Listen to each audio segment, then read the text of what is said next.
Hello and welcome to the Trail and Adventure Motorbike Podcast with me, Clive Barber, and my good mate, Noel Tom. For the days when you can't ride your bike, there's always the Trail and Adventure Motorbike Podcast.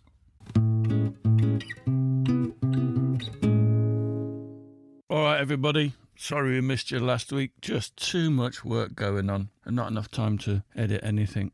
As I think I've said before, we've got some insanely good guests lined up over the next few weeks. I'm not going to tell you any names until it's actually happened, because you never know until it actually happens whether we've got them or not. But yeah, fingers crossed, some awesome guests coming up. This week is no exception. We met Joe at the Lightweight Adventurers Festival back in the summer. Seems like a long time ago now. Joe works for Desert Rose, and we're going to find out a little bit more about Joe and what he does for the Desert Rose organisation. He's a good lad. I think this will be a good podcast. Joe Mercer. Good evening, sir. How are we doing? Yeah, not too bad, buddy. How are you? Yeah, good. Where have you just got back from? I got home last night and I was in Greece last week. Hi, Noel. Hello. Sorry I'm late. I had it down at 8 o'clock. How did you realise it wasn't 8 o'clock? Just paranoia. I sort of thought, what if it's not 8 o'clock? It's never 8 o'clock. Why did he say it was 8 o'clock? Sometimes it is 8 o'clock, though, because I like to give people a chance to put their children to bed if we have them. Was it earlier when I sent you a message at the start of the day when I said... When I reminded you, we have this little thing we do where you send me a silly thing, and then I have to ask you what is the actual time, because you're too lazy to put the date and time on. So for everybody else, Joe, their invitations automatically go into the calendar, right? And some calendars. You can set it what calendar you want the invitation to go in. 11 minutes past 10 this morning. Joe Mercer of Desert Rose tonight at 7 p.m. Can you make it? And you said yes.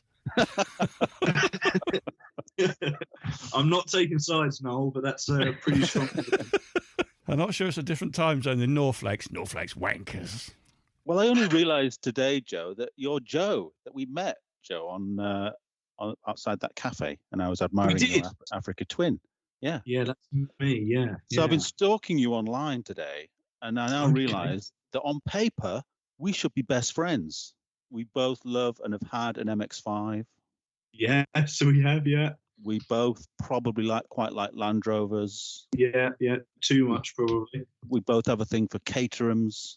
Yes. Although you've owned one and I haven't. We probably both like Fiona Bruce.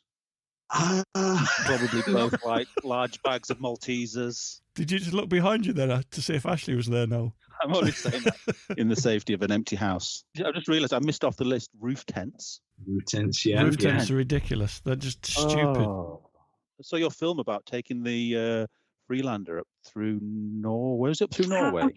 You have been digging. Yeah, I love that. Yeah, and then I only realised at the end, of course, you've done it, but you did it by yourself. Yeah. What is a dream come true? Yeah. It was it was good. That was a few years ago now, but yeah, it was good fun. Was the Freelander quite reliable? Yeah, it was amazing.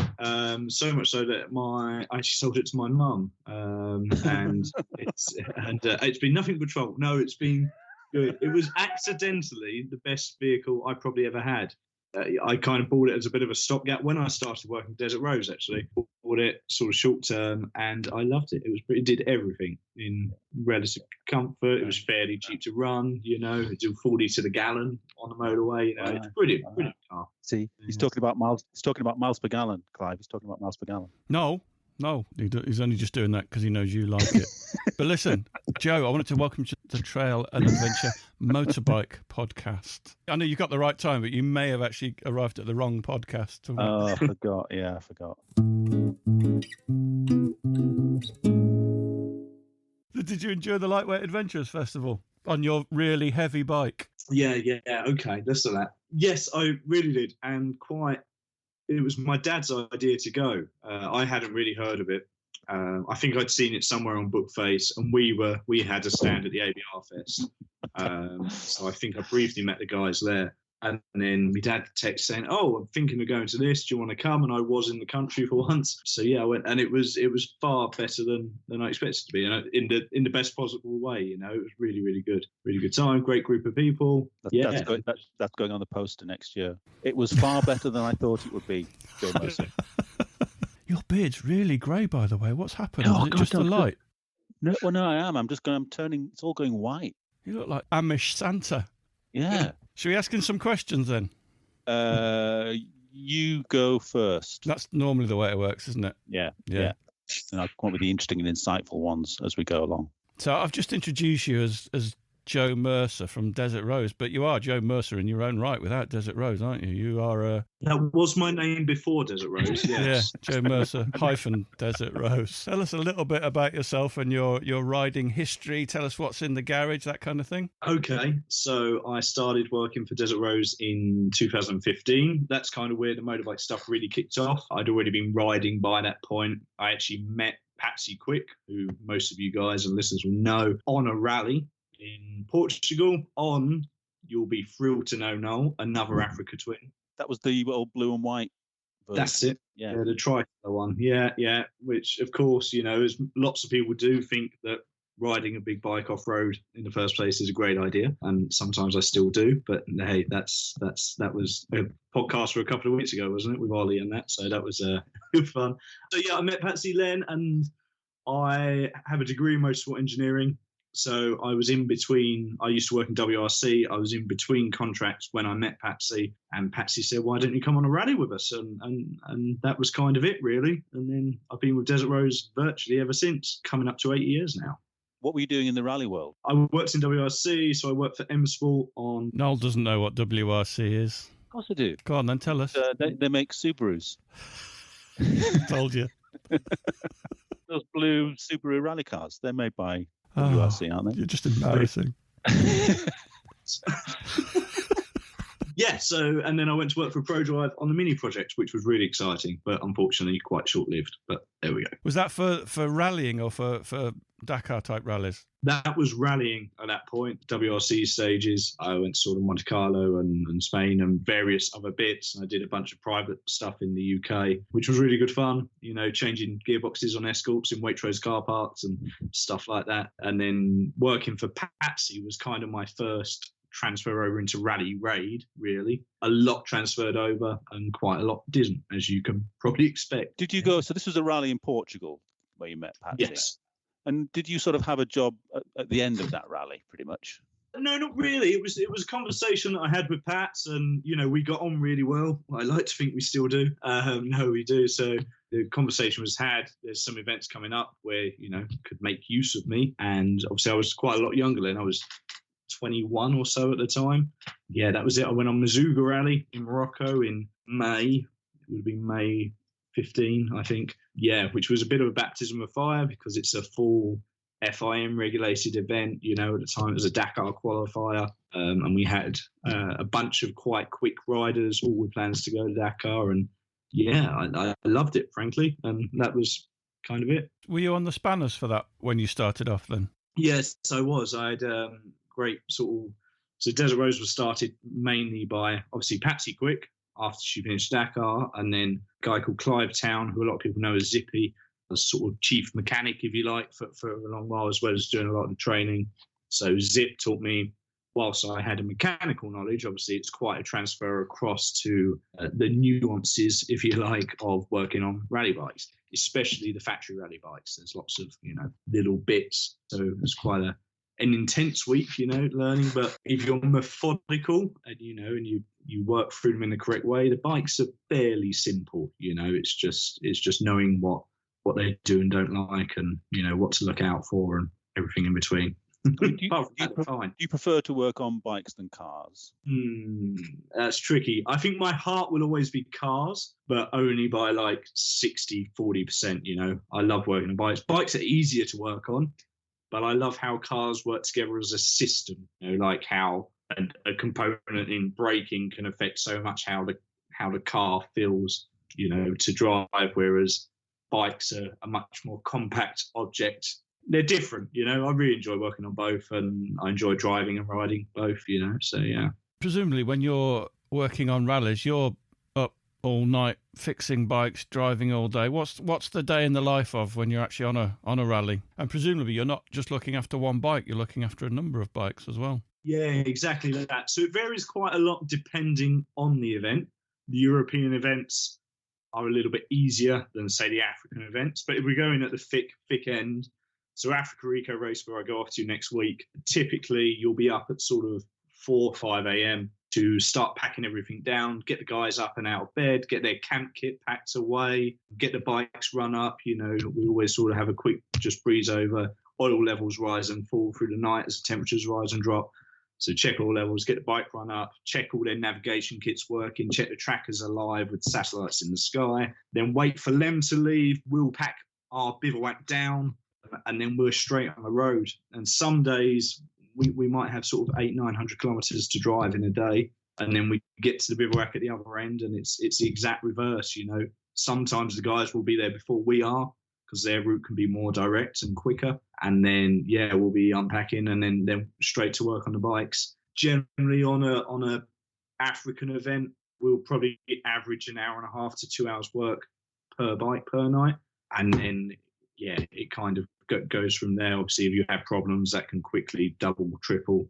I've been working to bikes till 3-4 in the morning, and then get up and do it all again for 2 weeks in a row. Can you change your own tyres then?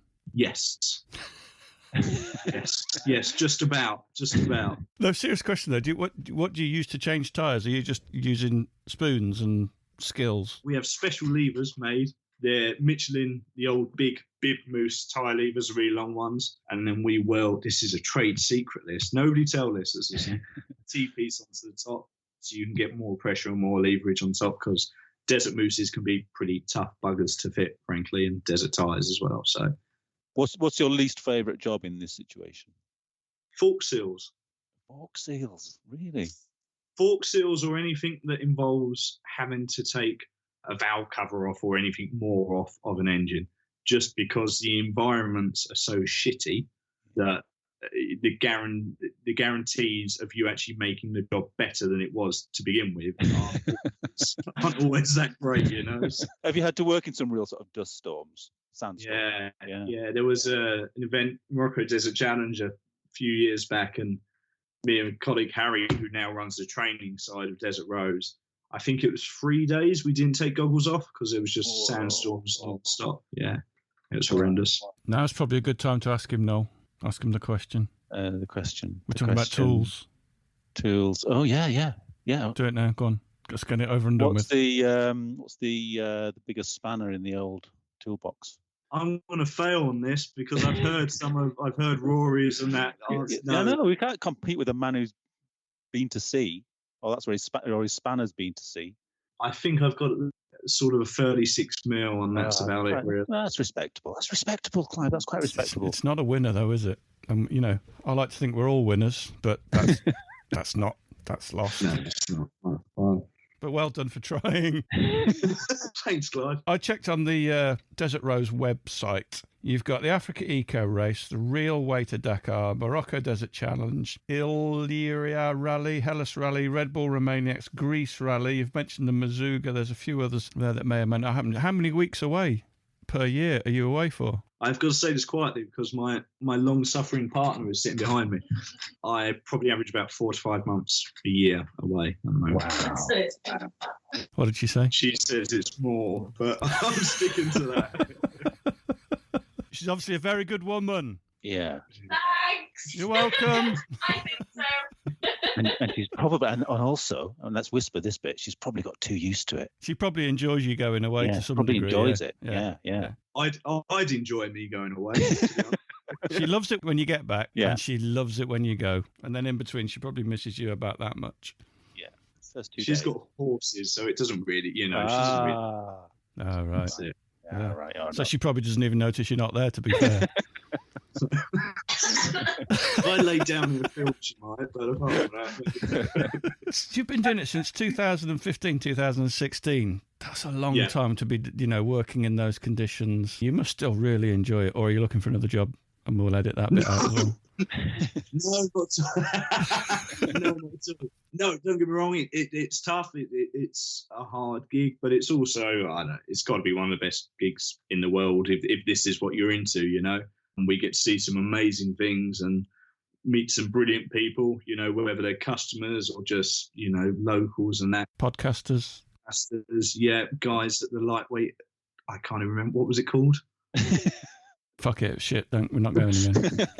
What was it called? that festival in the field. So no, it's awesome. Yeah, it's tough at times, but I don't know. I think any job, if you're that way inclined, most of them probably are, and But yeah, I love it, and still, this is going to sound a little soppy, a little cliche, but I still get immense satisfaction from seeing guys that for someone it's genuine dreams to reach the finish lines of some of these events. And that's not always Dakar. Sometimes that might be a week-long event in Europe, and and they're all the same. And at that point, everyone puts the same level of want and commitment and financial time type. They give up a lot. Not everyone, but a lot of people will give up a lot to get there. So it's pretty cool. So for the other 7 months a year, are you involved in other Desert Rose activities like the riding academy, the bike preparation, that sort of thing? Not so much these days. So Desert Rose is now split into 4 companies. We have Desert Rose Racing, which is sort of mine and Patsy's baby. We run the event support and various trips each year.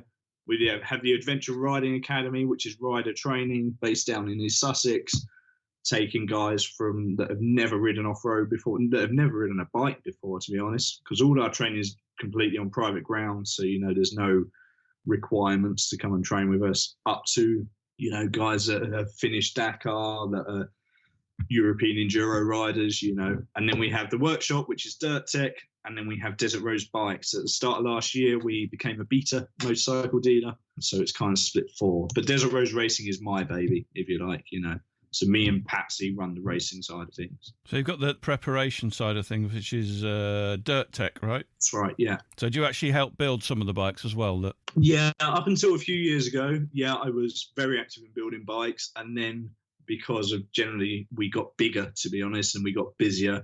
So my time when I'm at home is mostly spent planning and marketing and doing everything else that happens in between the events, whether that's getting vehicles ready, whether that's getting staff organised, flights, boats, everything else. I don't spend so much time in the workshop anymore, but I have prepared many a rally bike in the past for sure. Which rally then would you recommend for gentlemen riders of a certain age that wasn't too competitive or dangerous? Well, and I was also thinking, what's the oldest rider you've seen take part in one of these events?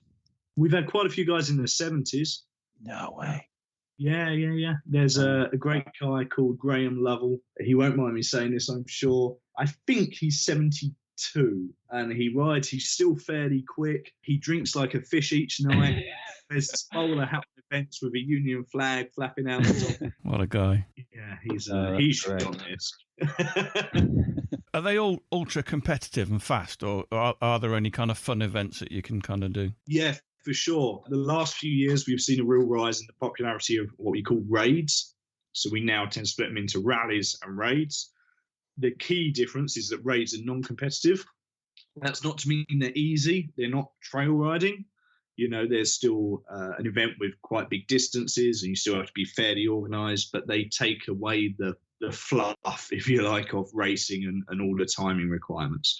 The Greek Odyssey is the one I've just come back from. We've been doing that for a few years. That's brilliant. For guys that are coming across from more trail type riding, it's 7 days riding around Greece. 6 days riding around Greece. It's usually around the Peloponnese Peninsula. You move every day. There's different accommodation every night. So you still get that kind of traveling type. You have to be there at certain points, buzz, but you're not against a stopwatch. If you want to stop and take a photo, you can do.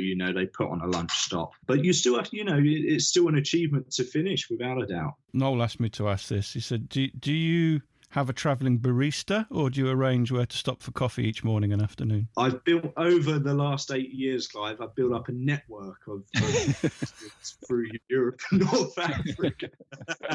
Stepping it up a little bit then, which is probably the best rally for somebody that's new to rallies rather than these gentleman raids? If you want to go racing, then you... I don't. Fuck that. No. Too scary. Noel might. He's fast. He's very smooth, but he's very fast.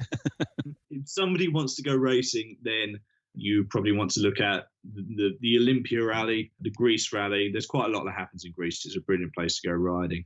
The Dinaric, which runs through Croatia into Bosnia, that kind of ilk of event. If you want to get out to the desert, then you probably like the Tuareg or the Tuareg Legend Rally, which is in Morocco. Generally, riders will kind of split one or two ways. They'll love the European events or they'll love the desert stuff, you know. There's a fair bunch that do both, but somebody's heart is normally in one or the other. What are the logistics in getting everything out to Greece? What's involved? A lot. Does everything go out on trucks, or how does it all get there? We have a few vehicles. I'm still calling it new. We've had it about 6 months now, but I'm still excited about it. So we've got a new 7-ton Iveco panel van, if you like, which is, it's still my baby at the moment. I love it. For numbers up to sort of 12, 14, we'll generally take that with a trailer as required. And then above that, we have an 18-ton MAN support truck that's all kitted out with generators and compressors and a living area, shower, toilets, everything, you know. So. And for Greece, is it a trip down to Italy and a ferry down? Yeah, exactly that. Yeah. Generally Ancona to either Igoumenitsa or Patras, depending on where we're going, and then there. And it's got a lot more complicated since the dreaded Brexit word. The B word, the B word. The restrictions now on moving vehicles and that in and out of the EU. So all our bikes that we transport are transported on Atacane, which is like an import-export document. It's the only way that we can guarantee customers that they'll, you know, safely be in and out and there'll never be any problems, if you like. So a stickler believer in it. It is a cost, and unfortunately, most of that has had to be passed on to the customer. But I won't do it any other way because there's, you know, you get stuck and then it's a lot more cost. So, yeah. We kind of glossed over your riding experience, really, but you said you were actually riding in Portugal. Have you ridden any rallies yourself? And not as many as I'd like. I did quite a few in Portugal. There was a great series going on at the time, so I did a bunch of them. And then I got really busy running events, to be honest. But my riding experiences, I had a quad when I was a kid. So my mum had this. My mum wouldn't let me have a motorbike. She'll probably listen to this at this point. Motorbikes were too dangerous, but if you had a quad bike, because they had 4 wheels, they were much safer, which is probably totally the wrong way to go about it. But was it a little 80cc thing or something? No, it was an LT50, and then I had an LT85, I think they did, or an 80. I can't remember. Yeah. It had suspension, and the 50 didn't, and the 85 did. It was a major upgrade. She never put you on a trike. That's probably the. Cripes. No. Yeah. Then I kind of came off motorbikes for a while. I got really into mountain biking and then kind of got back on a bike when I was about 18, 19. Road bikes first, then adventure bikes got me riding off road. And were Africa Twins your way into that? Yeah. So I had an XR2. Honda's naming system is brilliant, isn't it? Yeah. I had an XR250R Baja, the one with the big twin headlamps. Oh, gorgeous. Yeah, which was brilliant bike. And then I sold that and bought the Africa Twin. The Africa Twin was actually my dad's. Converted that into a rally bike, inverted commas, to Portugal. And that was kind of the bike, as backwards as it sounds, that taught me to ride off-road. You know, I spent a lot of time green laning on that through Kent on that. Brilliant bike. I adored it. Did Portugal, did a bunch of smaller events on it. And then I got knocked off it on the way to work by, of all things, a Toyota Prius. Just plain embarrassing, frankly, isn't it? And did that kill it? Stupidly, it didn't kill it. It wrote it off. I could have had it back, but I don't know. It just kind of tainted it for me, which was silly. And now I kind of regret it because I'd done so much work, especially now I bought another one. I realised how much work I'd done to that one. And I had my race bike at the time as well. So that was swallowing enough money. At the time you were rallying with yours, how did you cope with the weight of it? Or did you not consider it? Fine until I dropped it. Yeah, it sounds silly, and we do quite a lot of this on training, and I know a few other guys do as well, that bikes are heavy, but they are only heavy when you drop them, when you lay them over. And that sounds silly obvious, but so we do, especially from a training point of view to start with, we do a lot of just bike handling, confidence stuff, walking around the bike, getting used to. You see so many guys that haven't had that input and you know, they're struggling putting them in and out of a garage because they're fighting the weight all the time. But yeah, when they go upside down, they're big old buggers to lift up. I still enjoy riding. Well, you saw me in the Peak Districts. I still enjoy riding big bikes off road. Yeah, it's a gorgeous engine in that bike, isn't it? Yeah, great. It really is. What really intrigued me was somewhere on the website it says, and again, this might be not something you can answer, Joe, because you don't really do this, but riding at speed, how do you get that confidence? And apparently that's something you can learn how to do, because you watch people like Toby Price ragging it across in the Fink desert race, and he's doing like 100 miles an hour, and you don't know what's coming up, and riding like that for like 3 hours with it just pinned. Is that a skill, or is that just up here in your head and bravery? Some and some, I'd say. There's definitely a whole bunch of techniques and exercises you can do to help with scenarios like that, especially when it comes to cornering fast. Most people are sort of happy riding off road to sort of flare up a rooster tail out of a corner, but to keep that flow and to keep it controlled and to be providing traction forward instead of just spraying your mate with shit behind you. Although sometimes that's good fun as well. And but with these top lads, they're a different kettle of fish. They really are. You see them across. You see them in the desert and across the dunes, and you can hear them. I'm going to go off on an anecdote now, but when you go out to the start of one of the top events and you hear the top 10 guys go, and it's far off into the desert, the throttle is open, it's wah, and just clicking through the gears.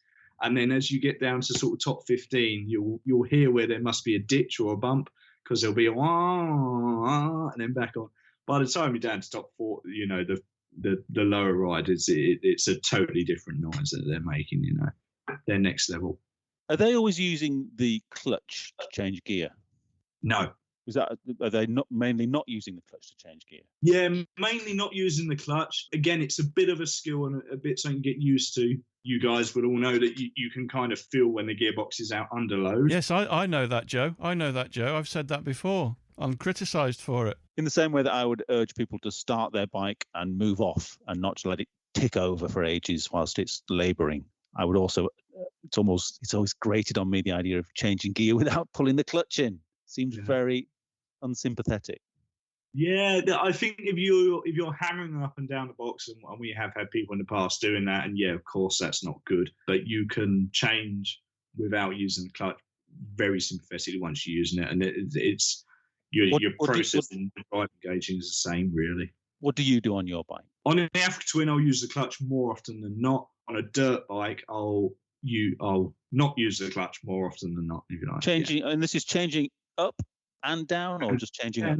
Yeah, more up. I'll use the clutch, more changing down, but I will still change down without the clutch. Yeah, for sure. Yeah, especially when you're an animal. I just want to check something that Joe said earlier. He's got a degree in motorsport engineering, and he used to work in WRC, and now he works for the UK's premier rally raid specialist. He knows what he's talking about, Noel, whereas you, sir, don't. I can probably say we've never had, first off, gearbox failures are really, really rare, and I've never had a gearbox failure that hasn't, unfortunately, been down to rider error, abuse, unfortunately, so yeah. So you're going to say sorry now? Say sorry, Clive, you were right.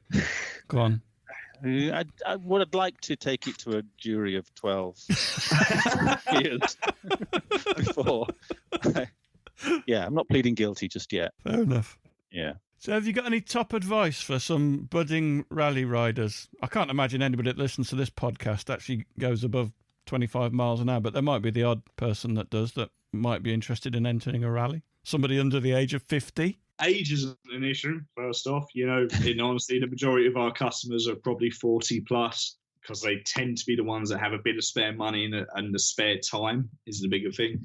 It's not as expensive as a lot of people think it is. That's kind of one of my bugbears at the moment, is that everyone thinks that they see, going to Dakar at the moment will probably cost you 85 grand. People kind of think, oh, well, a European rally is going to be half that, and it's nowhere near. It's not inconsiderate amounts of money by any stretch, but you could go and do a European event all in for 4 to 6 grand, depending on what event that is, So it is, it's achievable for a lot of people. And it's certainly, generally speaking, a lot more achievable than people think it is, if you like. And you also don't have to be a riding rock star. Obviously, you need to come and have plenty of tuition with us. Plug. The best way to learn is bike time. And especially with rallying, there's so much that goes into it that the only way you really learn is being on event. You just got to get out there and do it. And I can give you all the information in the world, and I will still give you that twice again on event, because there'll just be bits happening as they come up. And that's the way you learn, get out there. Do you do any events for vintage motorcycles? No, it's kind of no at the moment, but it's something we're actively looking at, because there are a few cropping up and we've had more interest. You guys might have seen the Harry Metcalf tour a few years back when he went to Morocco with the collection of bikes. Well, we run that for Harry. So, me and Zip did all the routes and all the stuff there. So, and we all like vintage bikes, so it is something that's actually on. And honestly, we have a damn busy calendar. So it's picking and choosing, what we can reasonably fit in. We're a passionate but ultimately quite small team, so there's only so much we can do. So what's your favourite part of the job? You wear a number of different hats. It's probably finishing an event, and I don't mean that's because when I get to go home. No, it is those podium shots, some of these guys, we've had guys that have remortgaged their houses to come and, to do some of these big African events. That have given up a lot. So to see them get to the finish and, it's pretty special. Same question to Noel. What would your favourite part of Joe's job be? I don't know. I'd find it really, I'm too old to think about it. I find the idea of it sounds absolutely exhausting. The travel would be hard, wouldn't it? Like you wanted to say, when you get home, do you just have to do you get time off when you get back? Or are you sort of back at work the next day? Or are you just get back shattered and go to bed for 2 days? Lucy's giggling in the background because, at the moment, not a lot. We're just super busy. I got back from this one last night, essentially. The entries for Romaniacs went live on Monday. So we've got a lot of to-ing and fro with that and planning next year's support packages and everything that goes into it.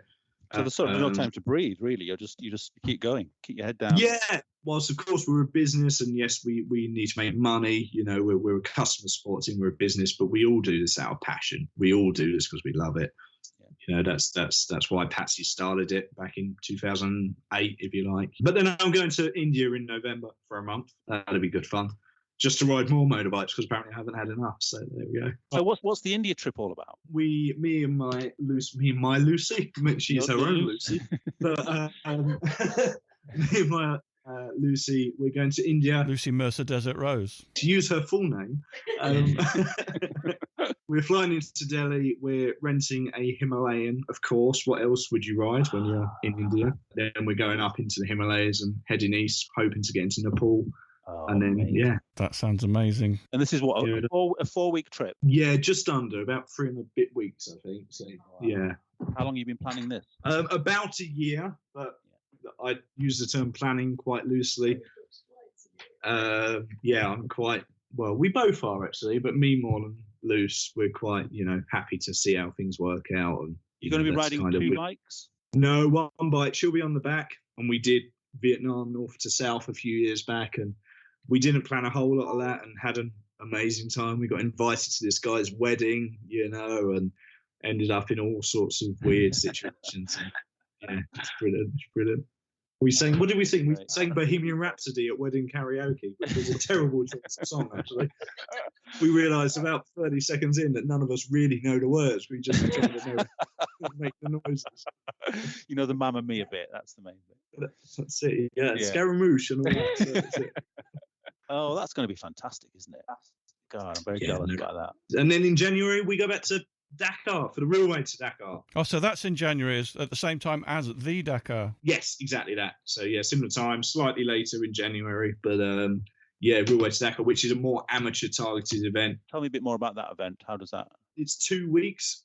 There is a ceremonial start in Paris. Yeah. But the racing starts just outside Nador in Morocco. And then it's 2 weeks of riding or racing, depending on what class you're entered in, all the way to, Dakar in Senegal. So head sort of south down to Mazuga, west out past Zagora, over to Tantan, south into Western Sahara, through Western Sahara. Your rest day is always in Dakhla. And then we head into Mauritania, deepest, darkest Mauritania, and then then hopefully out the other side in Senegal. So presumably they don't make it as difficult as they want people to actually finish that one and enjoy themselves rather than try and kill people. I'm not suggesting the Dakar organizers try and kill people. That's just an expression. Yeah, totally. It's much more aimed around guys that have the dream of wanting to get there but aren't so interested. You know, you can enter in a non-competitive class. It's a lot more intimate of an event. You know, they scheduled a sort of, obviously, whilst they have a route carefully planned, if you're struggling, they can say, well, you can take this bit out and take meters here and then get back on track, you know, so there's no tearing up your time card in front of you and saying, that's it for you, sir. So, yeah. So how far do people do it per day on that? Because I'm interested. That's something I'm thinking maybe for my 60th in 20 years' time, whatever it is. It's got to be about 15 years away, isn't it, Clive? You're very kind. 3. To be honest, his camera's not very good. So It takes off. Days will be anywhere from sort of 300 to 600 kilometers. And how much hardship is there for you on this? Are you sleeping in a tent? Yeah. And really sort of roughing it to a certain degree? Yeah. I mean, part of what we do as support is providing, the fairly bald but soft and fluffy elements. But yes, we are all camping. The big truck goes, and we have a few more facilities in that, but we provide light and power and coffee, and the organisers provide food and that kind of stuff. So you never crawl out of your tent at 4 a.m. thinking, what am I doing? I can't keep doing this.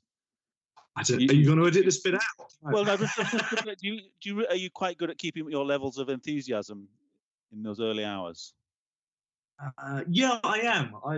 Generally speaking, I am. And again, it's so much about, who you've got with you. And we work really closely as a team. Our full-time group, there's 5 of us full-time. Or the guys that we have come in and work for us on occasion. Yeah, you have to, because they're challenging. I'm not surprised. I mean, you're on a fantastic mission, aren't you, with each and every one of these events? Yeah. Which one are you going to do, Noel?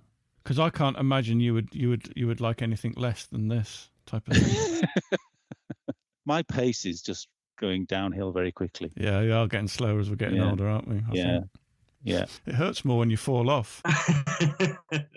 Get a plan and come and do the Greek Odyssey next year, and that'll be so up your guys' street. You're moving, you have set routes, you can do it on a road book if you want, or you can do it on GPS. We haven't even spoken about navigation. That's a whole different kettle of fish.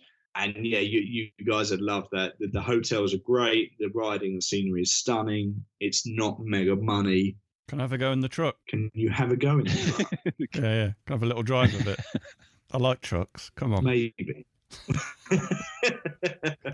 Maybe. Thanks. I'm very precious about my trucks. When you were sort of in your sort of late teens then, was this kind of life ever on your radar, or this world ever on your radar? Ooh, good question. Sort of yes and no. I grew up behind Brands Hatch, so motorsport, I can't remember ever being without motorsport or cars and bikes, And then my dad was sort of the Land Rover influence. So that kind of brought in, I always loved the outdoors, but the more sort of adventure-y side of things. I guess the two have kind of amalgamated through the years. Would you notice the Paris-Dakar coming around each year at the time? For sure. I used to watch it on Eurosport Sunday mornings and out on Eurosport. It was a big deal. South America, obviously Africa is the original, is pinnacle, but the South America years were brilliant because it got a lot more coverage. There was a lot more, video about it, and just the guys I know that have been just said the spectators were unlike something else, And I know it's not bike related, Clive, but I think it says a lot about you. How old were you when you did get that Freelander and put a roof tent on it and go up to Nordkapp? 24 when I went to North Cape. My first trip around Europe, I was 17, my first Mini. And then my girlfriend at the time, another long-suffering girlfriend, I dragged her through Italy and right down to the sort of southern tips in a classic. We never liked her, though. We much prefer Lucy. Oh, yeah. Definitely. Okay, and here's another non-bike related. Who's the greatest ever Formula One driver, in your opinion? Senna. You think? Probably for me, yeah. Because he had such a balance of amazing technical ability, was a brilliant engineer. he wasn't always very well liked, but as a racing driver, yeah, I think he had an amazing balance of that's all that mattered. And I think if you really want to be fast in any discipline, you have to have that in you. I'm not saying he's my favourite personality, but I think he's probably the best driver, yeah. Noel, do you know what Formula One is? I always think about Senna when I'm putting my earplugs in. Weirdly, I think I just see so many sort of iconic photographs of Senna with his head tilted, sticking a plug in. I've come to Formula One fairly late. I used to think it was just a nonsense sport, and then Netflix turned me around. And once I could sort of see the whole team thing around it, I tried to understand it a bit more. And that's what I wanted to ask you, Joe. Is there much I haven't told you my favourite Formula One driver yet. You never asked me anything. It's like I'm not included in this podcast. Who's your favourite, Clive? Who's your favourite? My favourite is Sterling Moss, because he was a great driver. Sterling Moss. And he was a gentleman racer too. And I love the fact that he basically was going to win the world championship, but he went and said, no, that's not fair. I did something wrong. Because somebody else got disqualified, didn't they, for going off track or something like that? And he went, no, you shouldn't disqualify them. And they didn't do what you said they did. So he ended up coming second in the world championship. Do you have that kind of team rivalry within the events that you take part in? Is there much of that? No, not really. I think it takes such a certain type of person to want to be there. Don't get me wrong, there is things that happen. But generally speaking, everyone gets on really well and wants to help each other, because we all know it could be the other way around the next day, and that's the big thing. Awesome. Thank you. Right, thanks Lucy. See ya. Cheers, guys. Have a great time. See you later. Brilliant. Bye. So a massive thanks to Joe from desertroseracing.com, the home of motorcycle rallying in the UK. Give them a shout if you need event assistance, bike prep or training. Right, see you on the trails next time.